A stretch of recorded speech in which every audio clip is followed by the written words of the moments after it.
seller triangle. Seller. Okay. Mm-hmm. All right. Okay. Now, and then you're the that's you in the Right. middle. Me, yeah. Mm-hmm. And then you've got an investor buyer is wanting to pay money for the house. Correct. Okay. So you have to connect in order for you to make money here in the middle. You have to connect. You have to connect these. Make a connection here. You did, friend. Correct. And you made a connection with him with a contract, and that was the purchase and sale agreement. Correct. Mm-hmm. Okay, now you're going to make a connection with this guy on the buyer investor, the cash buyer, or landlord investor, whatever you may be. Right. And you're going to do that with an assignment agreement. Okay. Okay. What an assignment agreement does is that takes this guy, the buyer investor, and for a fee, puts him in your place. Correct. So that he has a connection directly with the seller now. Correct. For a fee. Mm-hmm. Right? So money coming this way. That's good. Mm-hmm. So all this happens at the closing company, at the title company, on the day of, the money transfers and all this, and you getting paid. So you've so far in the transaction, in the ugly house deal, you've got a connection with your friend here, the seller. Now on Thursday, you're going to want to fill out an assignment agreement with this guy, and then once you have that filled out, you want to take both this document here, the purchase and sale agreement, and you want to take this document here, the assignment agreement, and you want to email them over to the title company. Okay. Email over to title. With your contact information and contact information for both of these parties too. Okay. So everyone's contact information. You send all the information to the title company. And the reason why is because they will need to start title check. They will need to set up closing, and they'll need to call all three parties and let them know what they need from them and when to show up and what to sign and so on and so forth. Okay. So that's why you need to send them everybody's contact. They will do what's called putting that in escrow, which means they're hanging on to it, getting ready to close. They'll also accept any earnest money that this guy puts down when he does the deal with you Thursday. Okay. That money so that can be like $10. That could be like $10. That can be $100, right? It might be $500 or $1,000. 500 or 1,000. Yeah. Okay. I know I've heard those numbers being split like $10. Like you're right. Okay. But that's because if you're you and you're negotiating with the seller, you only want to put down $1 or $5 or $10 or $100. You don't want to put down much, right? Right. But when you're negotiating this assignment agreement, you want this guy to put down 500 or 1,000. So even if he don't close, you still made a little money. Got you. Yeah, you see what I mean? I got you. Yes, sir. Okay. So I'm going to show you in the assignment agreement exactly how that works. Scenario. So when all that's done, you send both of these agreements and everyone's contact information, email, name, email, phone number. Okay. This is the assignment agreement that you'll use Thursday with your end buyer. The first line is the address. First line of the address. Gotcha. Yep. The second line, legal description, it already has in there to be determined by the title company. You don't have to put nothing there. Okay. Second line. Okay. This agreement is made between you, the assignor, you, the investor, is the assignor. Okay. So let me share this again. All right. Okay. Because this is important too. This guy right here, you are the assignor. O-R. I am the assign O-R. Okay. Assignor. Always. Assignor. You are, as a wholesaler, you are an assignor. Okay, that is they're almost synonymous, those words. Okay. And you're wholesaling this house, so you are the assignor. Okay. Right. You have it under contract and you are assigning it over. Okay. You are the one doing the assigning. Okay. Here's how I remember it. Whenever I go to work, I have an employer. Okay, pretty much. I got you. I got you. He's the one offering me the job. Okay. Right. I Mm-hmm. am the employee. Mm-hmm. Assignee is this buyer investor guy. Got you. Assignee. Assign Okay. E. So it would be employee, I mean employer, Mm-hmm. employee. Mm-hmm. Okay. In my analogy.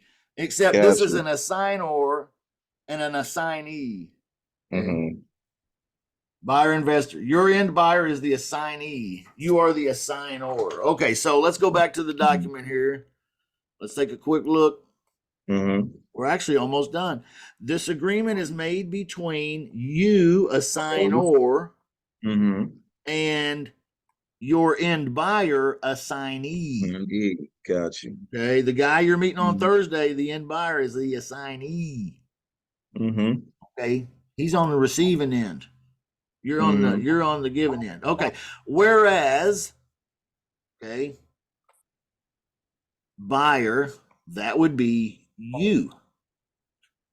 Oh, so I'm where the buyer is on that fourth one. Okay. Yep, yep. And the reason why is because this paragraph is referencing your previous agreement with the seller. Okay. Right. Okay. So, Okay. whereas, because on the purchase and sale agreement that you have with the seller, you are the buyer. Okay. Mm-hmm. Right? Mm-hmm. Does that make sense? Makes a lot of sense. Yeah. Okay. So, you're the buyer, whereas you're the buyer has entered Mm-hmm. into a purchase and sale agreement. Okay, so it's referring to that other one that you got. You're assigning this document here, purchase and sale agreement, with this one Mm-hmm. here. Okay, so whereas you have entered into a purchase and sale agreement with the homeowner, okay, the seller. Okay. All Purchase right. agreement. So this is the homeowner Mm-hmm.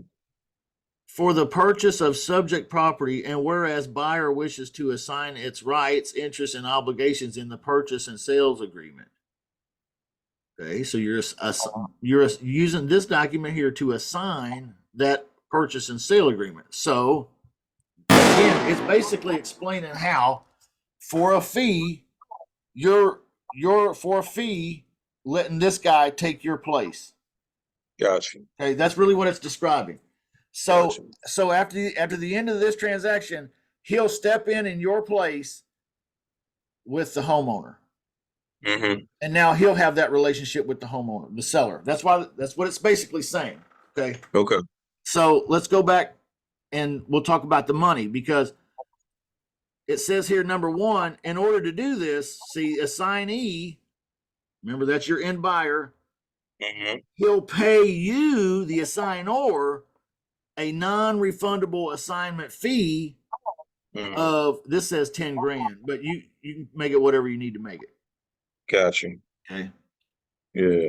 500 of which with signing of contract and balance at close. Now you can tell him, hey, listen, I need you to put $500 in at the title company. And you'll have to tell him what title company too.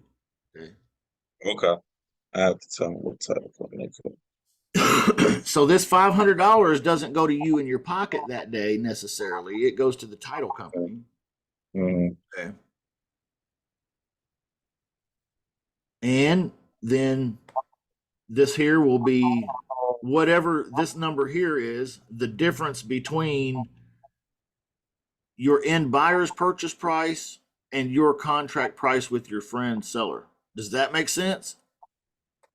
And this line, can you repeat that for me again? Yeah. Yeah. Okay. Mm-hmm. So the assignee, the end Uh-huh. buyer, is going to pay you a non-refundable assignment fee of how much? How do you know how Mm-hmm. much money to put in this? Okay. Mm-hmm. Well, the answer is if your contract price with your seller is 85,000, Mm-hmm. and Mm-hmm. your sale price to your tenant buyer is 105,000, Mm-hmm. how much spread is there? That's 20. You put 20,000 right here. That's the spread. Right. So you want how much of that up front at the title company, and then you can get the rest when they close up. Well, you want 500 or 1,000. Okay. So Okay. you want to put 20,000 here because that's the spread. and then you want to like maybe leave this at 500 so that he'll put some down payment skin in the game up at the title company, and then when you close, you'll get all 20 grand of it. Got you. The title company will pay you the 20 grand. The assignor gets the 20 grand. Mm-hmm. Okay, does that make sense? It makes sense. Yes, sir. Okay, the assignee's inspection period, number 2. Okay, he ain't got much. Number 3, he acknowledges the end buyer acknowledges receiving a copy of the original contract. Okay, so you should supply him with a copy of the original contract. With my friend. Yeah.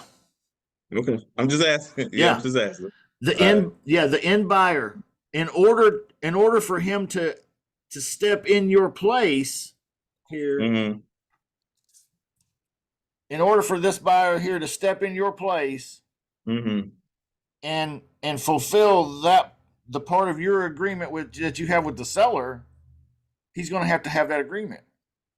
Right. There's no way for him to buy this house. Right. You can't assign that deal to him without him seeing the deal. Got you. So he'll have to see it. Okay. Now, got you. What you can do is you can tell the gentleman if you feel uncomfortable with it for some reason, and you shouldn't. Okay. Mm-hmm. Mm-hmm.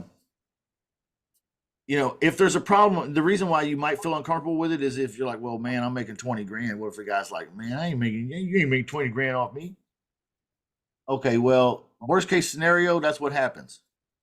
He wants to buy the house, but he doesn't want to give you 20 grand. Okay, sir. Well, how much were you wanting to pay for the house? And why is how much money I'm going to make a problem?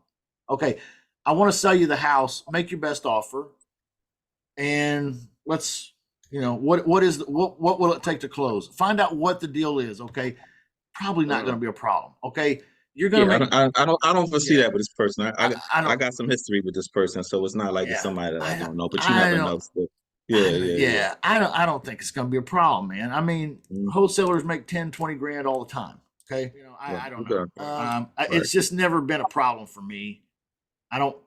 I'd rather know if it's going to be, let me show you the stuff. If it's not a deal now, I'd rather know now than at the closing time, or like whenever you work it out with the title company. I don't know. It's just, if it's a deal, it's a deal. If it's not a deal, it's not a deal. So I don't worry about that too much, but basically you're done with the contract, man. I mean, all you got to do is, slide down and sign the bottom here. Sign where it says assign. Yep. So it'll say here, it says OR. Agreed and accepted, assignee date, and then assign or I don't know. This is all. This all needs to be edited or whatever, moved around a little. But or just delete all this if you're doing electronic signatures or something like that. But I'll bring the document with me, just in case. So okay. So again, you're the assignor and he's the assignee. Title company is going to collect $120,000 from the end buyer. Mm-hmm. Out of the 120, they're going to immediately pay off any liens that the seller has. Okay. Taxes. Okay. Mm-hmm. With what's left, they're going to pay you your $20,000 or whatever. Okay. Mm-hmm. And then with what's left, they're going to let the seller have that. Gotcha. Okay. Gotcha. So that's what the title company's job is to settle all the bills. Okay. Mm-hmm. They'll collect this man's money and they'll make sure everybody gets what they're supposed to get. That's their job. Gotcha. Okay. Including the tax man, including everybody. Yeah. You can usually ask on Facebook and investor groups for the local area, or you can just call some and just say, hey, listen, I want to do an assignment to a new buyer. Is that something that you guys can help me close with? Do it, bro. Well, usually it sounds good. As always, I appreciate it. I'm ready to ring that bell, man. Me too, dude. I'm so ready. I'm itching to ring it. All right. We'll talk to you later, man. All right, take it. Bye-bye. Hey, Ugly House Wholesalers. When you get tired of Ugly House Wholesaling, try Pretty House Wholesaling. These are literally everywhere. I bet you've got a few pretty houses for sale on your street. Let's talk soon.